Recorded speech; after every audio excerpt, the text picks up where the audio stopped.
Alright, got a whole new session. I'm gonna call this the Yap session. It's a new concept that I'm gonna leave in.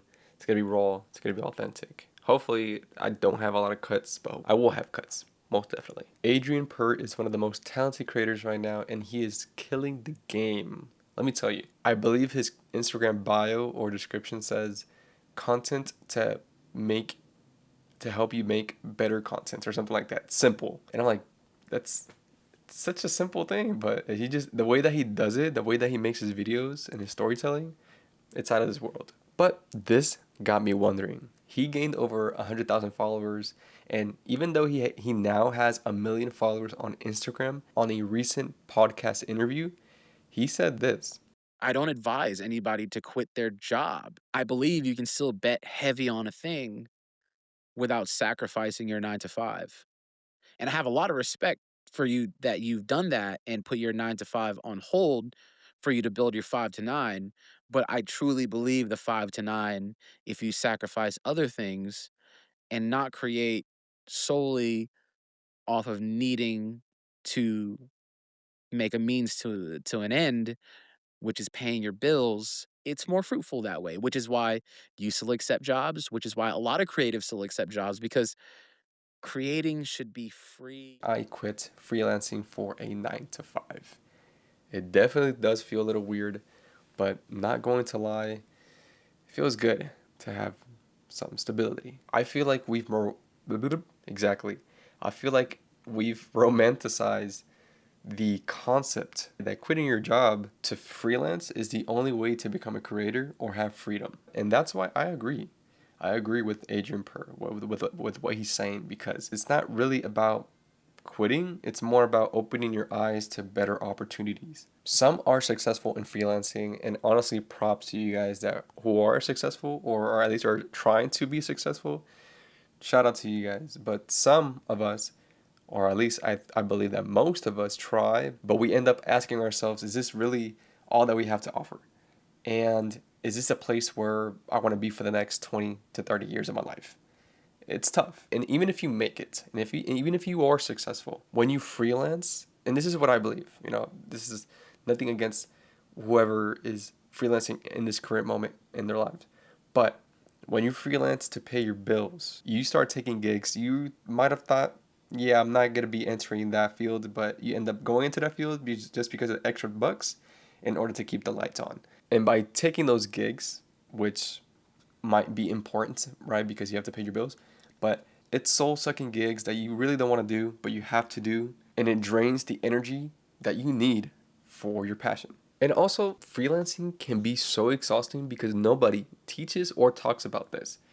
The fact that it's not only about pressing record on the camera or just speaking to some people trying to get your name out there, it's also learning about how to invoice, client hunting, strategy. Oh, and one of the main ones, which is really important, taxes. And on top of all of that, simultaneously, you have to build your personal brand and the long-term business.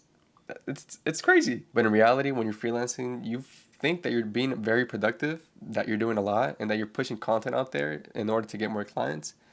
But I say it this way, you're just building two things at once and you're just dividing yourself. I started working at my 9 to 5 not as a way that this job will drain me, but instead this job will invest into my dreams, if that makes any sense. One of my main struggles in freelancing was the fact that my investment turned into better gear, which got me more clients, but it took a while to see that investment back into profit. Now, on the flip side, a steady paycheck that you don't have to say yes to better clients. It gives you the power to say no, which to me is the luxury of freelancing realistically.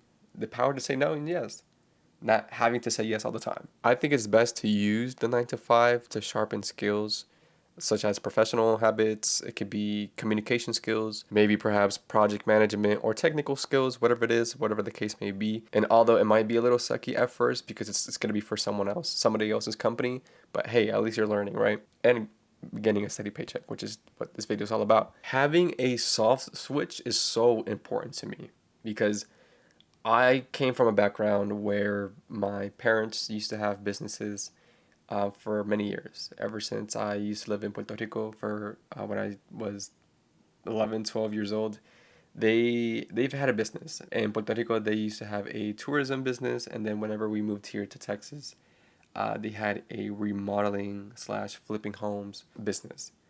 And although it was great because they had quote unquote the freedom to do whatever they want, if they wanted to take a vacation, they could do that. But having that off switch is important to me because seeing them being drained all the time, having to think about the job 24/7 instead of just from 9 to 5, it's exhausting. And I was like, I don't, you know, it's tough. It's a tough life. It's a tough life. And you sort of have to like pick and choose which one you want to do. And it shouldn't be like that, but it is like that. And so in freelancing, it's the same thing. Whenever you're the office, and if you're the office, you have to be open 24/7. Your mental, your emotional, it's never taking a break. It's always on go, go, go. I have to do this, this, and that. And I totally get that it's not a bad thing because that's the price that you pay for freedom. But I don't know, man. That can go head to head, really. Your mental health is important, really important. Now, this is what I've been noticing ever since I started the 9 to 5 is that I'm actually being a lot more productive. And it's interesting. And I think one of the reasons is because since you only have really 4 to 5 hours in a day to work on your creative projects, there's no excuse. There's no excuse in order to not be organized or productive with your time. You're sort of forced in order to do it, which is a good thing because it's not like I have enough time to procrastinate. When you're in a 9 to 5, you don't have the time to be able to procrastinate. It's now or never, literally. And it's not totally a bad thing. I think it's a good thing because it forces you in a good way to actually do what you want to do, right? You stop playing business and you actually do the work. And if the 5 to 9 doesn't have to make money today, you can take bigger risk. And I believe this is where your best, most authentic work comes to life because you have the time, and you have the mental capacity to do the creative projects that you really want to do, that you crave to do. And the fact that there's zero client pressure attached to it is just you, if that makes any sense. And so I might be wrong here, but a consistent 15 or to 20 hours a week working on your creative projects can be beneficial for you. And it even might be better than a burnt out 60-hour freelance week that you end up doing nothing for a whole month because you're all tired and exhausted and fatigued with a camera. After a gig, you really don't want to know anything about a camera or making a video or even about editing. Imagine having to edit 2 wedding videos, which takes forever, and then having to edit a YouTube video after that. It's a lot. And honestly, I'm glad that I've been able to move along. I'm not saying that I won't do it. I'm not saying that this is what I plan to do forever. But for right now, I've been able to learn a lot of more things on how businesses really do it. And I know that it will help me in the future. And so it just really depends on how you see it. I think everybody's different, but to me, it's going to work out. And I think that Adrian's advice emphasizes that stability isn't settling.